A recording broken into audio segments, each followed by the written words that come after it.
సమస్యలపై బుధవారం వేములవాడ బ్రిడ్జ్ సమీపంలో నిరసన కార్యక్రమాన్ని నిర్వహించారు. ఈ సందర్భంగా ఏఐటీయూసీ జిల్లా ప్రధాన కార్యదర్శి కడారి రాములు మాట్లాడుతూ 11వ PRC ప్రకారం ఆగిపోయిన ఏరియస్ వేతనాలు 4 నెలలవి దసరా బతుకమ్మ పండుగల సందర్భంగా వెంటనే చెల్లించాలని, కనీస వేతనం 26,000 ఇవ్వాలని, ESI, PF సౌకర్యం కల్పించి ప్రభుత్వ ఉద్యోగులుగా గుర్తించాలని తెలిపారు.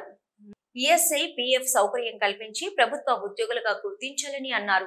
హెల్త్ కార్డులు, అర్హులైన వారికి డబుల్ బెడ్రూమ్లు, వారాంతపు సెలవులు, పండగ సెలవులు ఇవ్వాలని, ప్రమాద బీమా సౌకర్యం 25 లక్షలు ఇవ్వాలని ప్రభుత్వాన్ని డిమాండ్ చేశారు. ఈ కార్యక్రమంలో ఏఐటీయూసీ జిల్లా అధ్యక్షులు అజ్జివేణు, కొంక విజయ్, మున్సిపల్ కార్మిక సంఘం పట్టణ అధ్యక్షులు మరాఠీ రాజయ్య, ప్రధాన కార్యదర్శి పందుల మల్లేశంతో పాటు మున్సిపల్ కార్మికులు పాల్గొన్నారు. ప్రకారం 6 నెలల వేతనంకు గతంలో మేము లెటర్లు ఇచ్చినప్పటికీ 2 నెలల ఏరియస్ జీతం వేసి ఇంకా 4 నెలల ఏరియస్ జీతం ఆపడం జరిగింది. అదేవిధంగా మేము గత ప్రభుత్వంలో ఎన్నో ధర్నాలు చేసి ఈ యొక్క వాళ్ళకు లెటర్ ఇవ్వడం జరిగింది. మీరు ఒక ప్రభుత్వ ఉద్యోగులుగా గుర్తించాలి, కాంట్రాక్ట్ బేసిక్లో పనిచేసే స్థితిలో ఉన్నామా అని ప్రభుత్వాలు మారుతూ ఉన్నాయని చెప్పడం జరిగింది. కానీ దాన్ని సవరణ చేయక ప్రభుత్వ ఉద్యోగులు గుర్తించక బేసిక్ కాంట్రాక్ట్లనే వీళ్ళని పెట్టడం జరిగింది.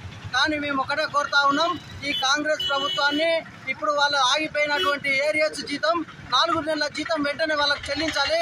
ఇప్పుడు దసరా పండుగ, దీపావళి వస్తున్నాయి కాబట్టి ఇలా బోనసులు ఇయ్యక వీళ్ళ పెరిగిన వేతనాలు కాలయాపన చేసినటువంటి పరిస్థితి ఇప్పుడు కనపడతా ఉన్నాయి. వెంటనే వీళ్ళ 4 నెలల వేతనం వెంటనే చెల్లించాలి.